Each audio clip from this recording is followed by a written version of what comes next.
2. On the nature of Sufi knowledge. The disciple who became a teacher. Once upon a time, there was a Sufi exponent who possessed a really enormous range of teaching stories, of accounts of the doings and sayings of the classical masters, and of the knowledge of how and when these elements were to be applied in the learning situation, to provide the real psychological effects which otherwise run away, as you know, into the sand. On the basis of the learning by contact theory, this teacher always allowed a certain number of less able pupils to attend his seminars. Among these was one man who never got anything right. When the master asked for an interpretation, his understanding was faulty. When a story was being considered, he would ask irrelevant questions. When the community was set a specific tale to study, he would choose a different one, and so on. At long last, and quite reluctantly, the master told him that he must go. After all, although a student who is unable to learn may provide an example of teaching by reversed behaviour, there is also the maxim, "A dog will not improve a pool of rosewater." The student was naturally upset, but eventually, noting that the teacher would not change his decision, he packed his few belongings and sorrowfully went on his way. 2 or 3 years later, this same Sufi master was sitting at the entrance to his home, when a magnificent, chauffeur-driven, custom-built limousine, gold-plated and upholstered in antique silken hand-woven rugs, swept up to him.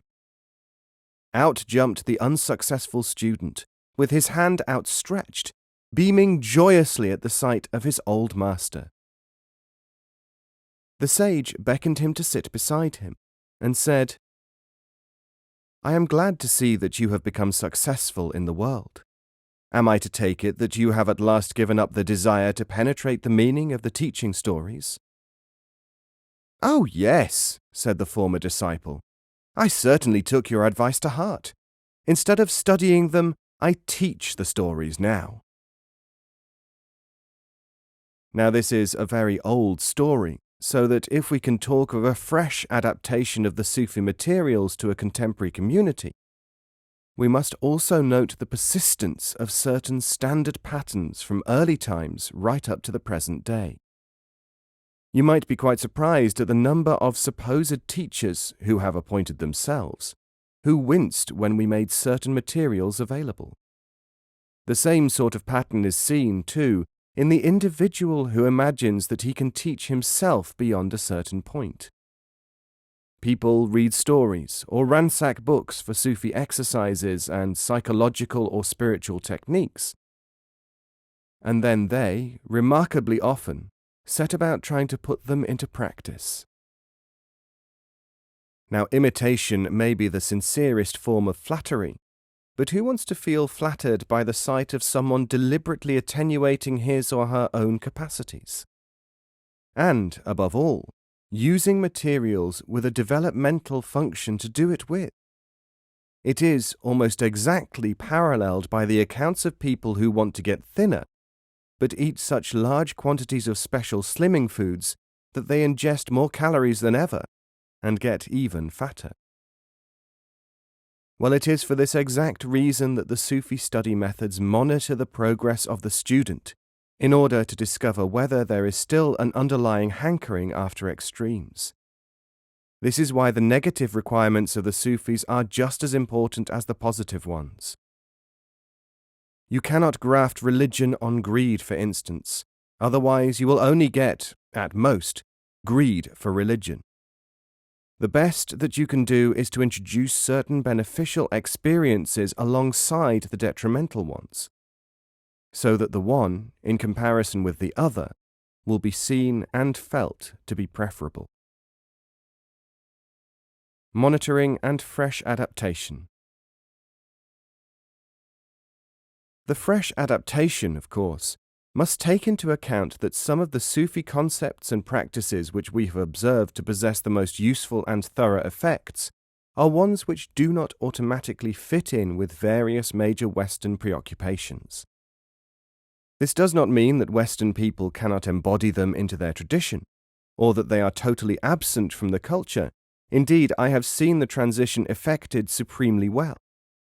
But it does involve the addition of a dimension which we can call flexibility of attention, always verifiable by experience, but not often instantly acceptable as logical or necessary.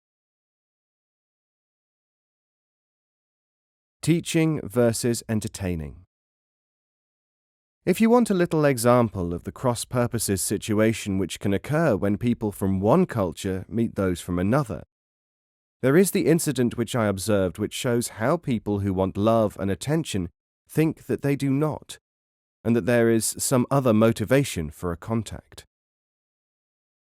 I was sitting with one Sufi when a foreign visitor, dressed in what he and his associates imagined to be a spiritual seeker's garb, came rushing in.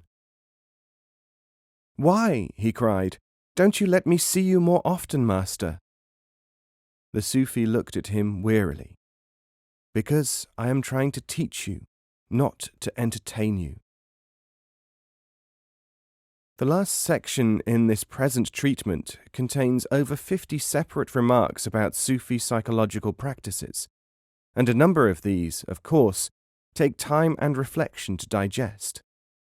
Above all, they need to be studied both in isolation and also in the kind of comprehensive context which has been provided for them by Sufi workers throughout the centuries, in Eastern cultures largely, and by this I do not mean by dabbling. The right to be served, not the right to demand. The naturalization of these elements is a microcultural endeavor which takes time to organize, let alone to spread throughout a whole people. It is worth remembering that the basic study on how to do this has already been done by those Sufis whom, it will be recalled, it took no less than 4 to 5 centuries finally to implant it in the East, with the psychological victory of Al-Ghazali in the 12th century. The integration of this way of thinking, which has its own symmetry, requires, then, the ability to think and work along lines which are established by the teaching itself. Please note that I say the ability and not the compulsion. Learners under a compulsion to learn make poor learners in Sufi estimation. Teachers cannot teach by imposing anything. As Maruf Kaki, the Sufi and disciple of my own kinsman, the Imam Raza, said over 1,000 years ago, a Sufi has a right to be served, but he has no right to demand. It was in this connection that, 1,000 years later, my great-great-grandfather, the Jan Fishan Khan, said, "If you want to be owned by a tyrant, accept someone who only imagines he is a pupil." First of all, we must note the argument that there are 2 kinds of teacher. The familiar type, who feels a need to teach, which is often referred to as a vocation, a calling. The second kind, the Sufi teacher, has had initially a stronger thirst to learn. When this thirst is assuaged, he is then in a position to tell whether he should be a teacher or not. Those who act on behalf of Sufi teachers, administering, as it were, their prescribed courses, are not teachers but channels, though they may sometimes be learners at the same time. The distinction may seem subtle to those not accustomed to it, but in practice it becomes completely clear. Patience is the food of understanding. Second, there is the avoidance, without hypocrisy, of outward show and not to demand more immediate satisfactions than necessary from involvement in the Sufi enterprise. This practice, and the reality of its sincerity, are normally made possible by attunement with a Sufi teacher. Without the permeation of this characteristic among the participants, the Sufi psychological climate does not develop. People who believe that they only have to appear sincere to be sincere cannot learn anything from Sufis while they remain at this stage. The special atmosphere produces a quality of what people sometimes call transparency, and which can never be counterfeited, and which needs no spiritual perceptions to perceive. It is never found in the absence of sincerity, though it is often imagined to be there by those who are themselves subject to deception. It is sharply to be distinguished from the sententiousness and dealing in platitudes and vague generalizations which are so often imagined to be spirituality. Referring to this quite inevitable quality, one commentator has remarked, "A Sufi saint is holy until he knows that he is." Self-conscious goodness can never be real goodness. In more compressed, almost mnemonic and more conventional form, the two factors have been referred to as aspects of patience and modesty. Third is the ability to act or not to act in accordance with what one knows by experience to be a required mode of action. This is the stage of action stemming from unconcern for superficialities. It is the condition of doing something or nothing, not because it is expected of you, but because it is the real thing to do or to avoid. The reason why some Sufis require their disciples to wear identical robes is to signal that they have not yet reached this stage, to assert that they are still people who assume a certain kind of identifying garb, and we have them in this society in plenty, especially the ones who imagine that the dress is connected with psychology or religion, are in fact in Sufi symbolism, asserting that they have not surmounted this barrier. The teacher gives up outward appearances for inward reality. The seeker at first adopts robes and rosary, then as he progresses, he gives up ceremonialism and adopts real devotion. To be at the stage of unconcern for appearances is not the same as the deliberate adoption of untoward behaviour, but the contrary to expectation conduct and words which are attributed to so many Sufis are traceable to the working of this characteristic, and also to a lot of their innovative and perceptive mentation on lower levels too, for it indicates the absence of hampering assumptions. Inwardly, this condition is that of the sovereign individual, whose perceptions and understanding, not rules or dogma, motivate him or her. The Sufi student is always encouraged to act in accordance with social norms. Sadi, the path is not otherwise than in human service. But also to practice listening to his intuitive sense in the attempt to perceive whether this or that word or action was indeed correct in a wider context. If he is, for instance, prompted to alternative action, he can evaluate its reliability by reviewing his day's life in retrospect. The success of this monitoring will depend on its frequency and honesty, but will be clouded if it becomes obsessional. In Sufi understanding, the analogy of someone not being able to perceive inner dimensions of reality in ordinary life is that of people who look at familiar things and still do not notice what they might mean. Our technical term for this is heedlessness, and the equivalent is of people in day-to-day matters who become unaware of some things of importance going on because they are thinking about something else.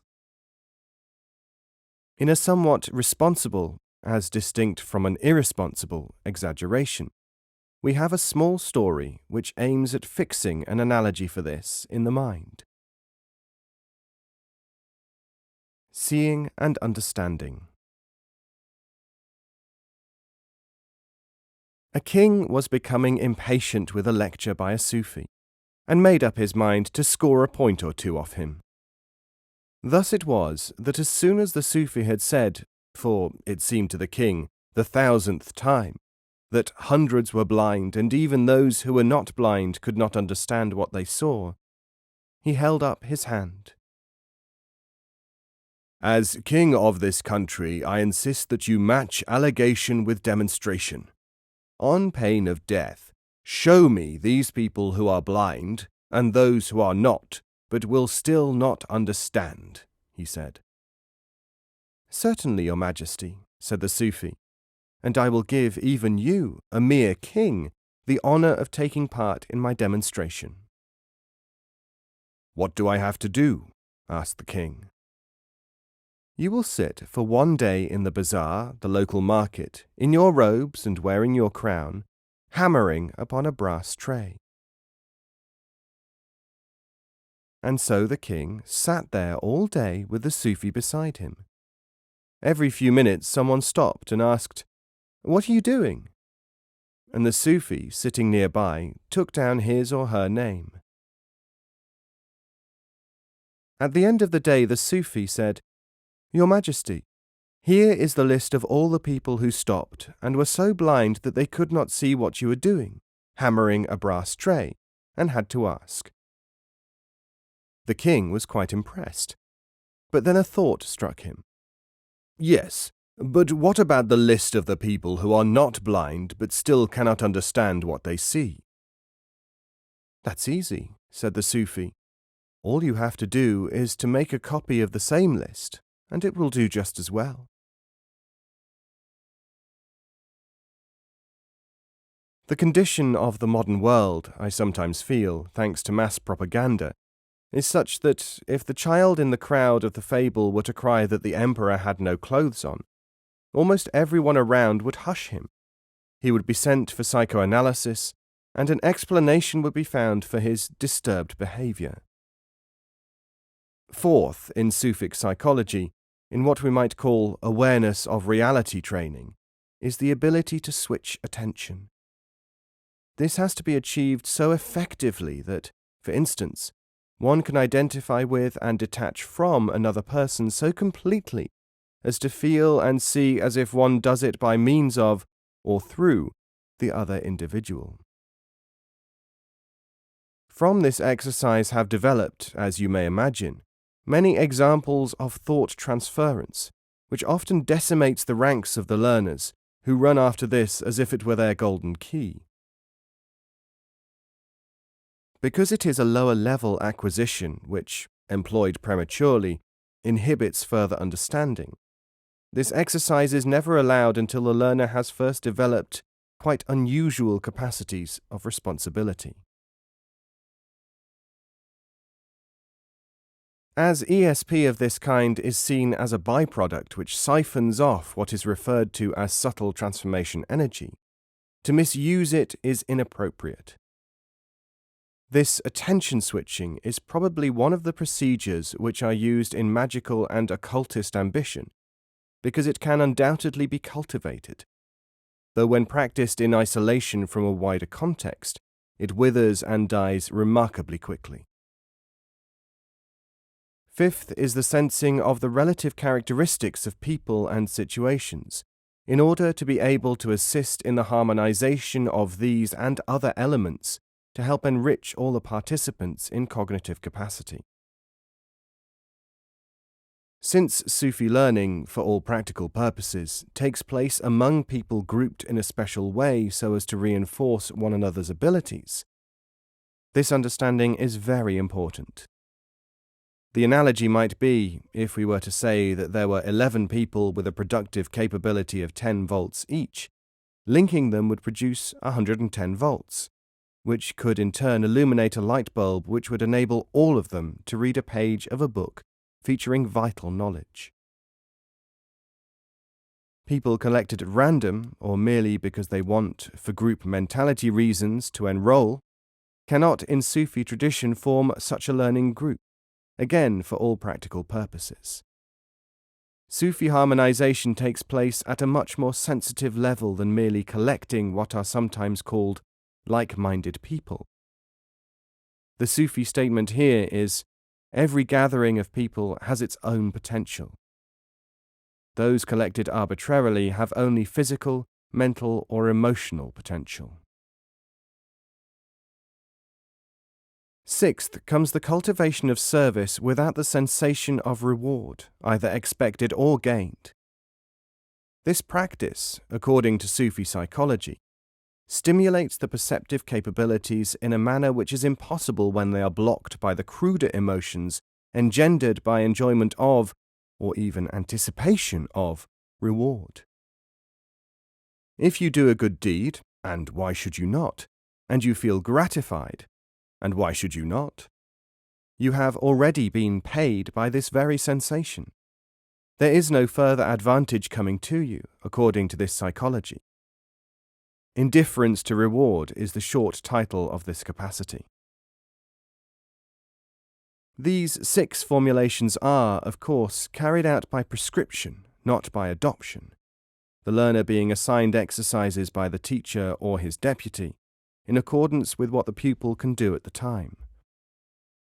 Since the ordinary level of human life and action depends so much on such things as appearances, objects, clothes, looking outwardly and not inwardly, having attention directed and not directing it, even thirsting for ESP, looking at the surface of situations and not for an inner content, wanting to teach, acting whether one needs to do so or not, grouping people just because they want to be grouped, and so on.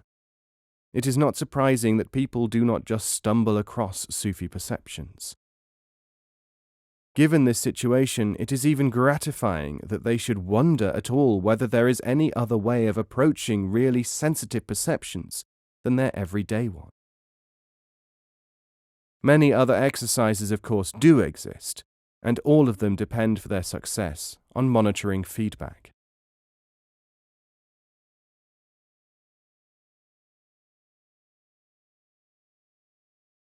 The quality of understanding.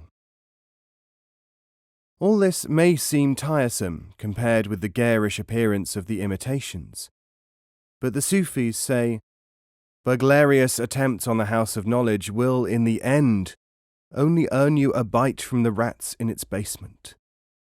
So there is no alternative in fact, only in folklore and imagination. A favorite Sufi quotation, Tukalimun nasa ala kada ukulihim, speak to people to the extent of their understanding, involves the whole question of the quality of their understanding. If they have supposed understanding of psychology or anything else, which effectively prevents a wider understanding, more preparatory work is needed. Another Sufi speciality worth noting is summed up in the phrase, always be careful to make a bad impression on undesirables. Remembering this often helps one to interpret otherwise baffling behaviour by Sufis. The 6 formulations just given accord very closely with our assessment of the dominant thinking of wide areas of Western culture, and cut right across the systems of belief which people themselves imagine to divide them so sharply. As an instance, let us take people who hate money and want to change the social system. They will be just as wedded to wearing special clothes, essentially uniforms, to display their allegiances, as are the people who hate them, love money, and want to preserve the social system. People who crave attention will be just as likely to fix upon one kind of psychological or other system to be their panacea as another. When you demonstrate or assuage this craving for attention, the symptom, attachment to a panacea, will often disappear. So we are really interested in fundamentals, not in appearances. Is there an equivalent response in the other party, in the candidates for this knowledge? The conventional methods of assessment in this case accord very closely with our intuition on the state of the culture under examination. We may say that we just feel what people are like and how they might be taught or how they prevent themselves from learning. It is almost equally interesting to me to review the materials which have been fed back from the publication of our books during the past 12 years. Learning problems inherent in cultural priorities. We have collected just under 250,000 letters and other communications, actually 240,000 odd, during this period, over 70,000 of them from the United States. The points I have dealt with crop up again and again as explanations for the questions, and account for success and failure in understanding the materials. We now have a mosaic picture, as if built up by these responses. Interestingly, after the first 1,500 letters, no essentially new queries appeared. Ideas and opinions just repeated themselves in one form or another. Thus, only 750,000 out of the 35 million words contained points which had not come up before. We were able to gauge by this feedback, too, the interestingly comparative rarity of the appearance of some ideas, which were sometimes quite commonplace to us. We certainly gained a mosaic picture of how people here think, and what they think about, what they know, and what they have not troubled themselves to learn. Our correspondence with scholars, and conversations carried out with people who did not know of our main interest, shall we call this the control group, showed that the esotericist correspondence did not differ from the academic, the psychologist, or ordinary people in the street in terms of blind spots and other basic characteristics. This is an indication that perhaps all groups, though notionally approaching things from different points of view, and believing that they have very different orientations one from the other, display a similar, deeply basic pattern of preoccupations and motivations. Ambition, interest, failure to observe, and so on may seem to be rooted in the vocation or major interest. In the testing, they are seen rather to be inherent in the cultural priorities. All cultures specialize and neglect, include and exclude. It is fascinating to note how people imagine that to accept certain postulates must automatically make them avoid others, however. After all, if you talk to someone who believes that success only comes through a prodigious expenditure of effort, and that success is what everyone else also thinks is success, you can hardly expect him to be interested in the possibility that there can be non-energetic success and non-ambitious progress, let alone the contention that what everyone else may be thinking might just be incomplete, and let alone non-energetic progress and non-ambitious success. The farthest you are likely to go without any kind of extensive explanation I am giving you is to say that, once upon a time, effectively everyone believed that the earth was flat, or that mushrooms were produced by lightning. All this has been somewhat encapsulated in the reputation I seem to have in the media for saying that we tend to live in pessimistic cultures, because I pointed out that the members of these cultures believed that if they followed some principles of their heritage, these automatically excluded others. Since people can't easily refute this, they oversimplify it into, Shah is that man who says we're all pessimists. Although it is the 20th century, it is perceptibly a trivializing society we live in. The rationale for all this is, of course, not hard to see. It means that a culture will be based on certain assumed absolutes, and that it is these which inform, and sometimes restrain, the products of the culture, whether they be individuals, institutions, or schools of thought. Cultures are not changed, or even necessarily enriched, by changing their appearance. They can, however, be invigorated by filling some interstices with possibilities for enlargement of the individual, which do not in reality conflict with basic postulates, or which enable the premises to become more flexible. It is in understanding that such imagined absolutes are somewhere flexible that this kind of development can in fact take place. This does not need to happen to everyone, and indeed, applied to all purposes it would be absurd. But there remains the fact, in psychology as in physics, that something which acts like an absolute for some purposes may not do so for another. After all, many people know that all straight lines are really curved, Einstein, but in most usages this information is not required.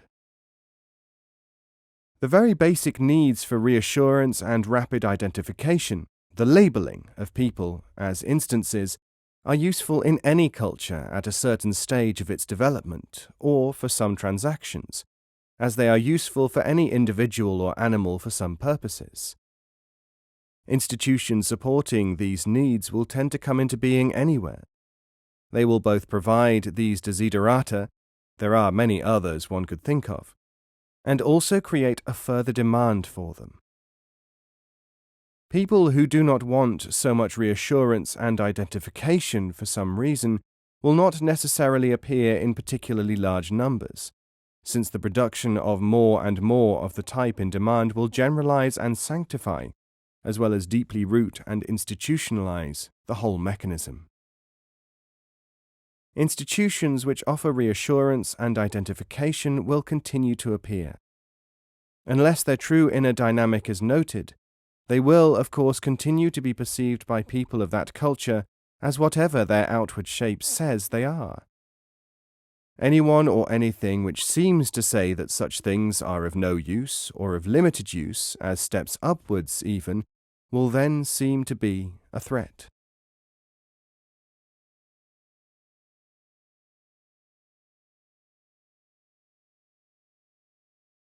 The purr and the snore. So we cannot blame people for looking for what they have been trained to look for, rather than for what may be there, but which has few immediate emotional stimuli or other short-term gratifications to offer. You may have heard of the cat and snore experiments. A recording of a cat's purr was played to random collections of people. Those who were told that it was a human snore really disliked it and turned away in disgust. Those who were informed that it was the purr of a contented cat, apart from those who disliked cats, expressed a desire to hear more. When snores were played in recording to an audience whose members had been told that they were an amplified recording of a kitten purring, everyone present expressed pleasure, except, of course, those who did not like cats. It is because people's assessments of all kinds are so subjective and also very dependent upon suggestion and assumptions that one has to be sure, before giving them study materials, that they can make some use of these, apart from the use which they may expect one to lay down, or which is automatic because of their assumption habits. It is not an accident that the word egregious, though according to dictionaries it is not value-loaded, is almost always seen to be employed as a pejorative. Egregious, out of the flock. Is humanity a flock of sheep? Only if they want to be, or are trained to be. If Sufism is a road, this is the camber on it. It certainly explains the difficulty in establishing in people's minds the reality of things which may be every bit as important, as valuable, as useful as those on which they have built their current interests. It is as simple as saying that you can sell the sizzle of the steak easier than you can sell the steak itself. Sufi teachings, though we will get to the more specific practices later, have to be remembered as being performed as much as they are spoken or explained. Now, the built-in bias in the human mind says that if something exists, it can be explained, and should be, but only in the terms of the hearer. Well, what happens when we say that something is performed as much as explained? The same bias says that performing is something like theatre, or that it is auditory, tactile, visual, even olfactory, if you like, art. So in no time at all jokes are Sufi jokes. All music has inner meanings. All movements or dance, once performed, shall be held to be significantly performed for spiritual or psychological purposes, even if in reality only mechanically repeated.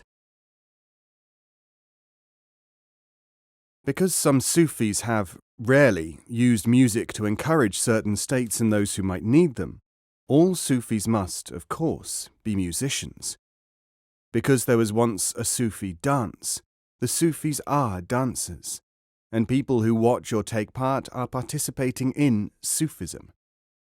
Now all this is, of course, just as true, and as false, as to say that television is the test card you see on your TV screen.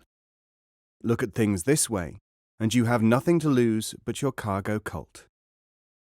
One must beware, then, of this extravagance, this proliferation of things, based on the unconscious assumption that excitement must be meaningful.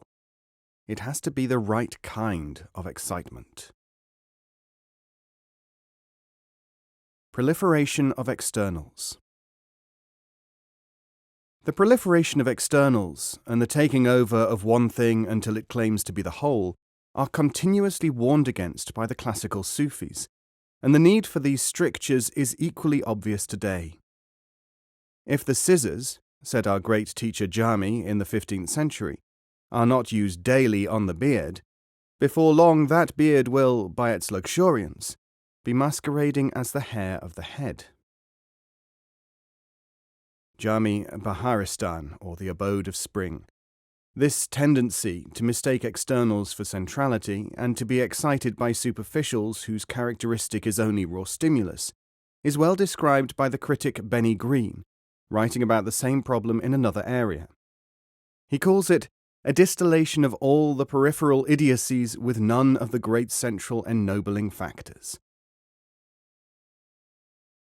So Sufi studies and development always have to be approached through the awareness of an underlying flexibility and sophistication. Sufi teachership is the method for maintaining this consistency without mechanicality, this specificity of real humanitarianism without mawkishness, this effectiveness without that very same camber of assumptions taking over.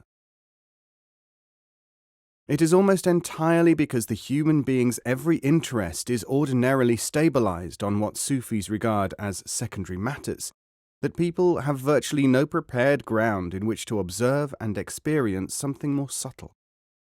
So they recoil from such phrases as the supposedly perplexing, "When not being is clarified in the essence of truth, the secret treasure becomes manifest."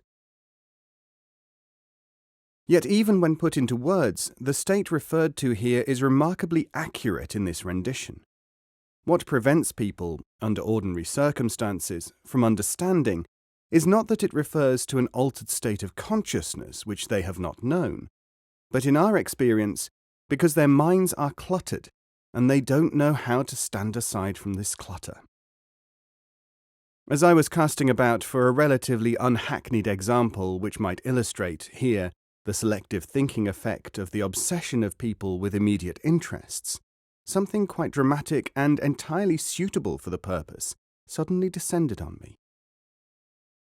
The telephone began ringing, with calls from, it seemed, all over the world. Journalists were insisting upon my telling them whether the International Monetary Fund, then meeting in Manila, would grant Britain, up to her ears in debt, the nearly $4 billion she was desperately in need of. Slowly, I disentangled the reason from their continuous questions. Dr. Johannes Witteveen, chairman and managing director of the International Monetary Fund in Washington, and a man of great distinction, is on record as being a Sufi. So it seems to follow, I either know about what he is going to do about Britain, or, according to more than one newshawk, I am in a position to tell the director of the IMF what to do, or may indeed already have issued my instructions. Almost immediately after this came an article in a British national daily newspaper with a 4 million readership, in which I am quoted as influencing Dr. Witteveen by something I said about Sufis and achievement on BBC television. But who are these Sufis? We learn from the paper that some of them must be pretty crazy, since one, said to be a professor, threatened to put a curse on a journalist. But, and I quote, "Still, the news that the boss of the International Monetary Fund is a believer gives a strong credit rating to the movement in the West." Prominent lawyers are mentioned, so is a High Court judge, and a growing number of the more enlightened physicists. The great mass of the followers are eminently well-balanced people. Their numbers in Britain and America are growing. See the Daily Mail of London, If you're still thinking the fate of the pound lies in the lap of the gods, look at what the world's bank manager believes, by James Gibbons, 8th of October 1976. And one of the director's close associates at the headquarters of the IMF in Washington is quoted as saying that he solves seemingly intractable problems by closing his eyes for a few seconds, drifting away, and then comes back to us razor-sharp alert with the answer that solves everything. If that is Sufism, continues this remarkable testimonial, well, it works. So now you know what to do. I, for my part, have no objection to someone mounting the donkey of oversimplified expectations as the vehicle to get him to my house, but I don't want him to ride it into my room. Of course, my name and location were also published in that article.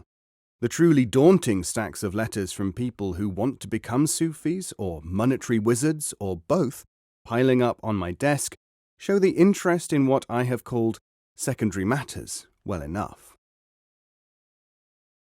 There has been so much about Sufis and Sufism in the media recently that one television comedian was heard to say, "Do I have to kill myself to get away from these Sufis?" Probably, said his straight man, referring to the fact that Britain lives partly on borrowed money. But without them, you would be dead of starvation already. We are sure to see many more articles and even books ringing the changes on people and institutions connected with or influenced by the Sufis. Luckily, the conspiracy theory people, who think in terms of sinister link-ups, are now excelled in numbers and enthusiasm by those who attribute to us surprising powers and having secrets, even if we won't give them up easily. But people still try to make sense out of things they won't first look carefully at. After the IMF story broke, I was telephoned by a certain doctor who told me, peevishly, that he had only just managed to come to terms with the documentation which someone had cited in a scientific journal 3 years ago, showing that the Sufis had published the fact of the circulation of the blood some centuries before Harvey, who all contemporary doctors know is credited with its discovery. Where did the IMF fit in? He wasn't much reassured when I told him that the IMF was only the tip of the iceberg. Time magazine has referred to Governor Brown of California as having Sufi books on his desk. Perhaps someone would like to link that with the recent article about Dr. Adam Malik, former foreign minister and now vice president of Indonesia, publicly buying armfuls of books on Sufism. And is there a connection between Sir Richard Burton, explorer, James Coburn, actor, and the Pakistani head of the Institute of Central and West Asian Studies in Karachi, plus any number of others, linked by the word Sufi, who surface in news stories from time to time? If you will persist in approaching the thing from the end instead of the beginning, from the outside and not the centre, you will get this sort of picture. It is all rather like the story of a film producer who had a great idea for a film. He called his sycophants together and said, "I have this great idea. There is this hospital corridor with this beautiful girl being wheeled down it, strapped to a trolley. Camera tracks to operating theatre where this evil-looking surgeon is bending over her." The sycophants chorus, "Great, boss." "Well," he says, "there's just one detail I want you fellows to iron out. What kind of business is this guy in?"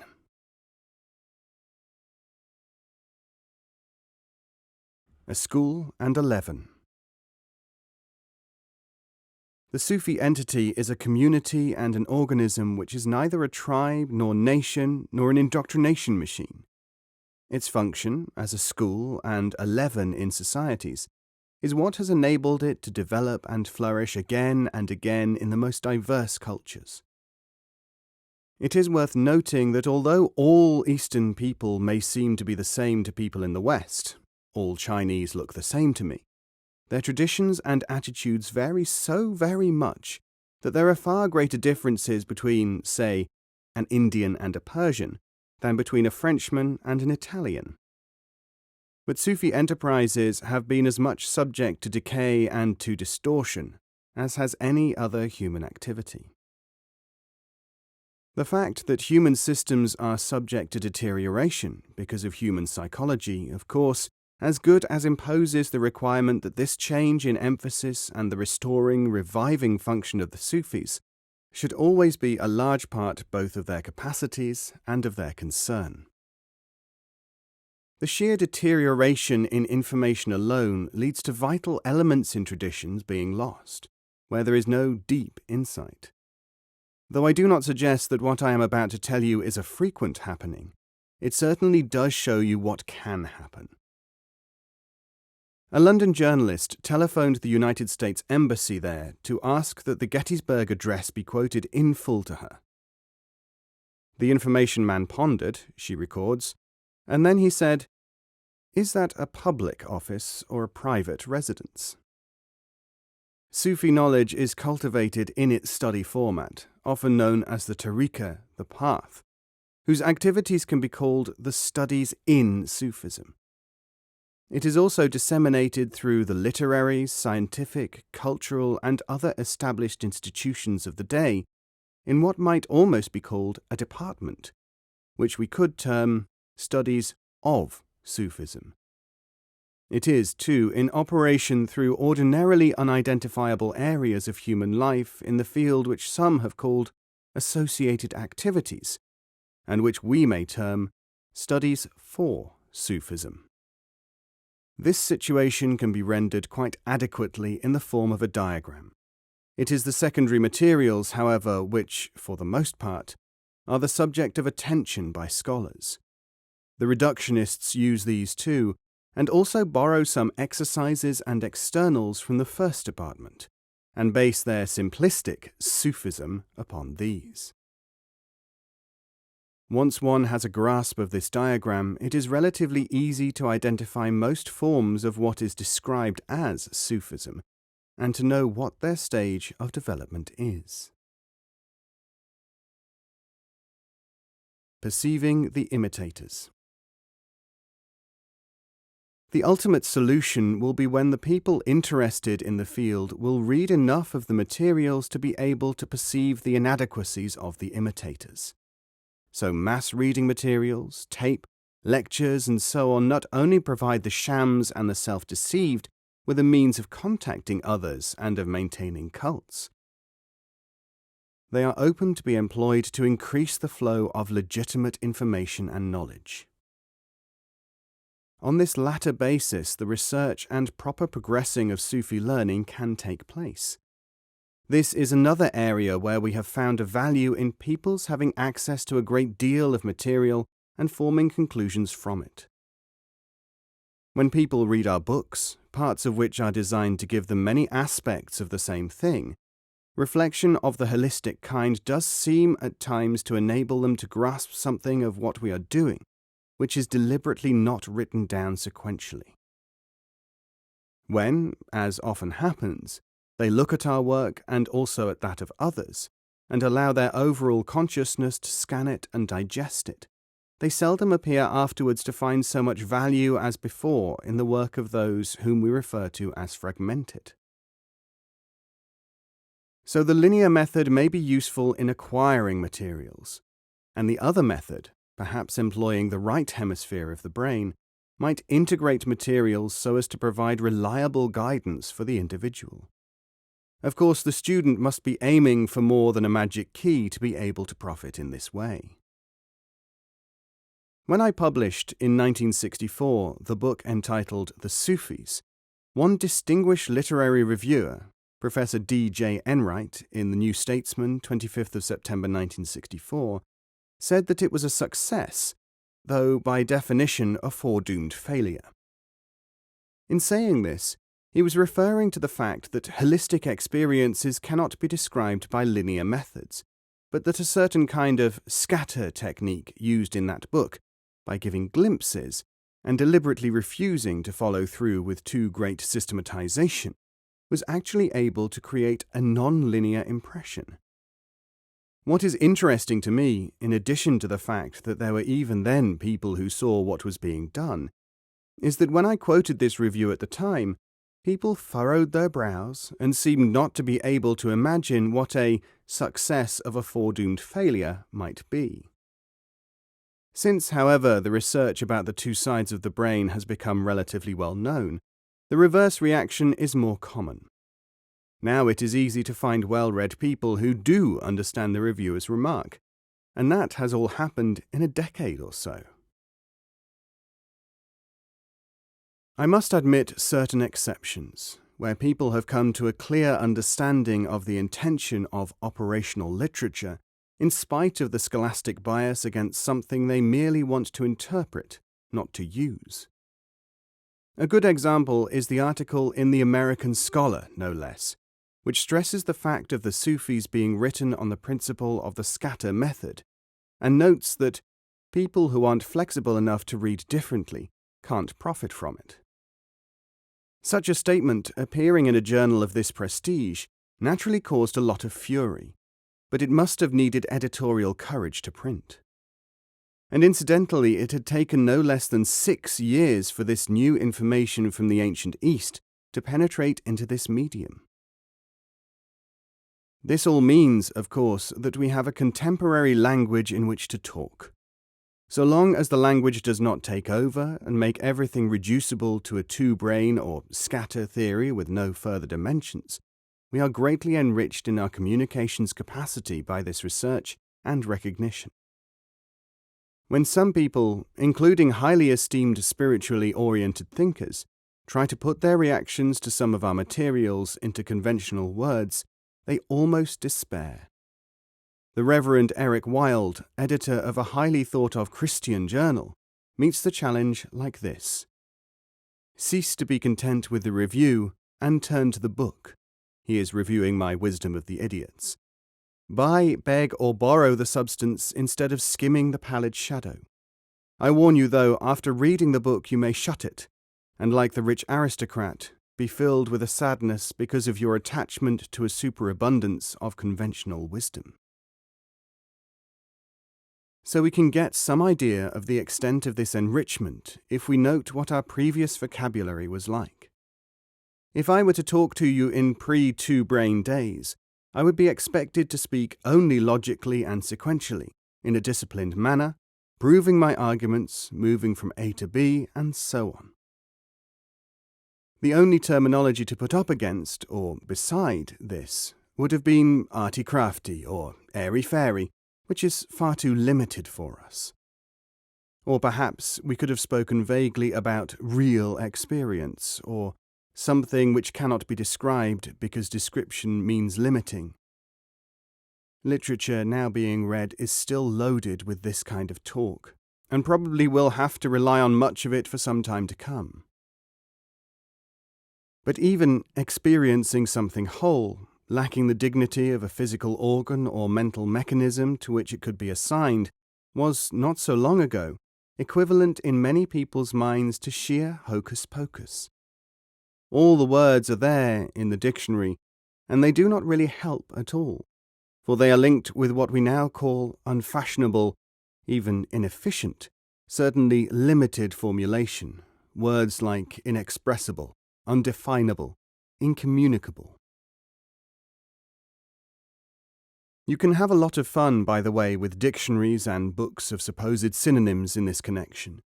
I note that in one such Bible of the English language we have, listed under unintelligibility, the words incomprehensibility, doubtful meaning, perplexity, mystification, and transcendentalism. We can fathom the mind of the compiler when we see, equated with unintelligible, the word undiscoverable, and with even incomprehensible and insoluble, impenetrable. But since unambiguous and legible are also placed almost together, I suppose we must make some allowances for this particular thesaurus of words having been written by a calligrapher or pedantic drudge, rather than a man of other kinds of learning. We can take cryptic utterances, formerly admired for their mysterious quality, and see that they might well indicate an awareness of two different modes of operation in respect to the same material. Seeing and knowing. Ibn Sina, the great philosopher, met the Sufi Abu Sa'id. When they were asked to comment on the meeting, the philosopher said of the Sufi, "What I know, he sees." The Sufi said of the philosopher, "What I see, he knows."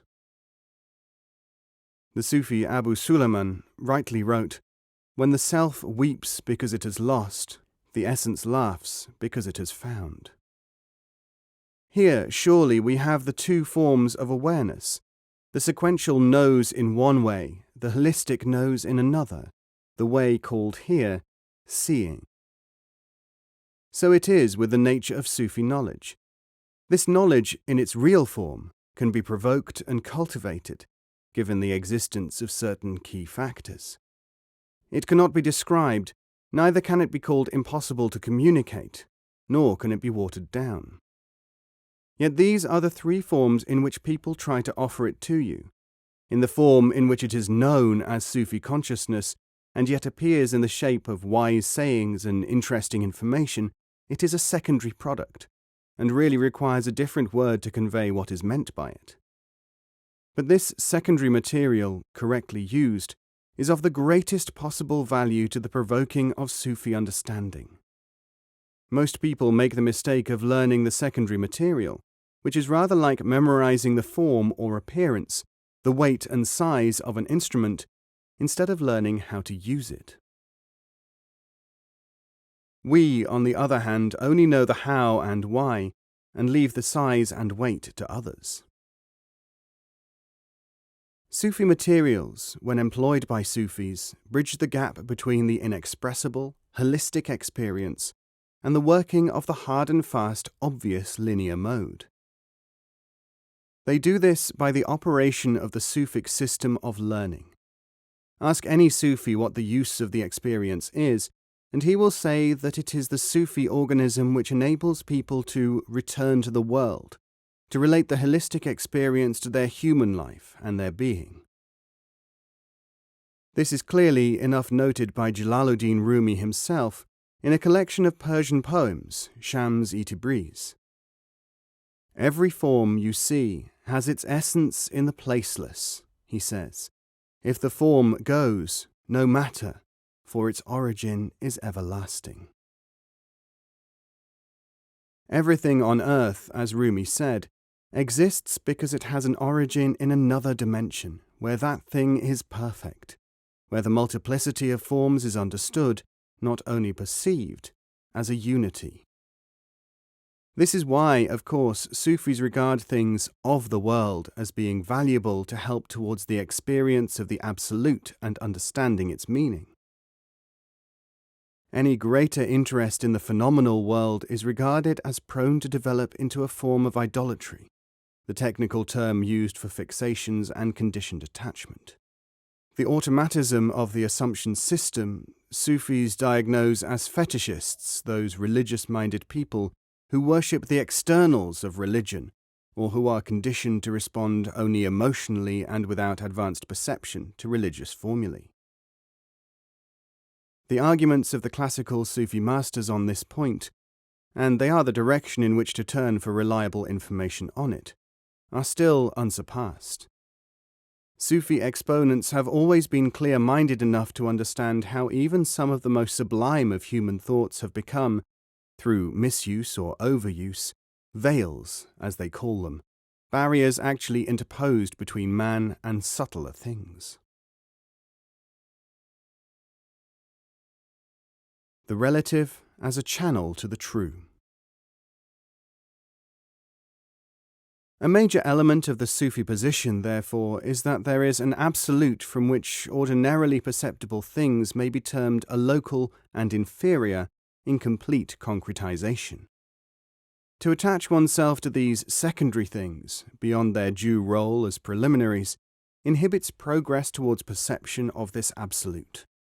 Yet an understanding and employment of the possible role of the secondary things makes possible the progress towards the absolute.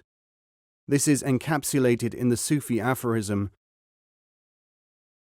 Al-Mujazu Kantarat al-Hakikat. The relative is a channel to the true, generally, less accurately, translated as, "The phenomenal is the bridge to the real."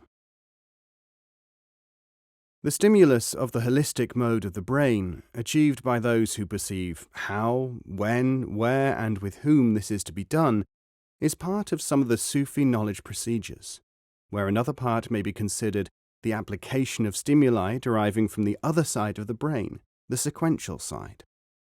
The need for avoiding the over-concretization of intellectuality and also too much stimulus of the emotional may even be taken, at times, as cultural and technical analogues of the preferred operation of the two cerebral hemispheres. So the Sufis do not claim to be great intellectuals, and they certainly do not pose as gurus or intoxicated mystics, except sometimes to illustrate the limitations of these. They do not even claim any exclusivity in what they are or what they do, and this certainly does create havoc when people are told it. As a sidelight, it is interesting to note that people are so unaccustomed to this middle way approach that some earnest inquirers become quite affronted when told that we are not involved in proving our superiority or in knocking the other fellow's product. There is, of course, only a limited audience for someone who says, "I am an expert only in my own field. I have an intact and working tradition. If you are interested, I will show you something of it. If you want assurances that you might join a special and superior group through us, you have, for us, the wrong attitude, and we cannot do business." Western people, and a good many in the East as well, wedded to more didactic and less truly education-oriented ways of thinking, still show real astonishment when they hear the standard Sufi statement, as, for instance, voiced by Sheikh Abdullah Shattar, who used to say in India in the 15th century, "Please show me your spiritual attainments to share with me, if you have any. Alternatively, you are welcome to share my knowledge." That is our approach. Interestingly enough, we are now able to assess the state of mind of the commentators on so-called mystical systems and religion by the relative weight which they put on one or other mode. The extreme scholastic will be wedded to the sequential, and the almost entirely inspirational personality committed to the holistic. Faced with Sufi materials which alternate specifics with love poetry or exposure to sounds and colours, for instance, these two types of thinker show their characteristics quite dramatically. I have, for instance, been more than once delighted to note that two reviewers will take a book which I have published and provide us with what each imagines to be a balanced review, when what they actually show is a reflection of their respective right or left brain biases. Hence the same piece of literature will be characterized by the one as too sterile and intellectual, and by the other as airy-fairy experientialism. This is only possible, of course, when information about the effect of the two biases upon opinion has not yet filtered down into general knowledge, and eventually reviewers like these will no doubt have to modify their behaviour to become, or appear to be, objective. But this will be when they catch up with the scientific work. In the meantime, they can be part of our illustration material. Later, their work will become a part of history, a warning even. The insulation of the two kinds of brain operation which occurs in societies where there is no real bridge between them, where vocations are divided according to whether they are intuitive or logical, may actually produce a society in which two lots of people cannot talk to each other. Worse, they might talk, but be unable to understand one another. Worse still, they can think that they do understand, but are not likely to understand. Advantages for Sufi knowledge. Analysed from this point of view, there are two possible advantages for Sufic knowledge. Firstly, that what scholars have taken as the incoherence of the Sufis and other mystics may have a newly perceptible rationale. Secondly, that the deterioration of so-called mystical systems into right brain and left brain specializations alone can actually be monitored by a study of the existing practitioners, and the way opened to a not disreputable study of the alternating techniques of those Sufis who have maintained, for at least 10 centuries, the concept and the operation of the bridge between the two modes. As soon as word of the new and powerful approaches you are now hearing gets around in metaphysical circles, you may expect many people to discover or to reveal this as part of their teachings. So I advise you, if you are interested, to investigate what these same people thought about the matter before there was a two-brain bandwagon to get onto, or an assumptions framework, or an objective view of Indian guruism, or even a Sufi, non-lunatic, pedantry-free approach. In the meantime, there is a little story about how the mystic sees both the right-brained dreamer romantic and the left-brained scientist literalist as part of the same kind of person.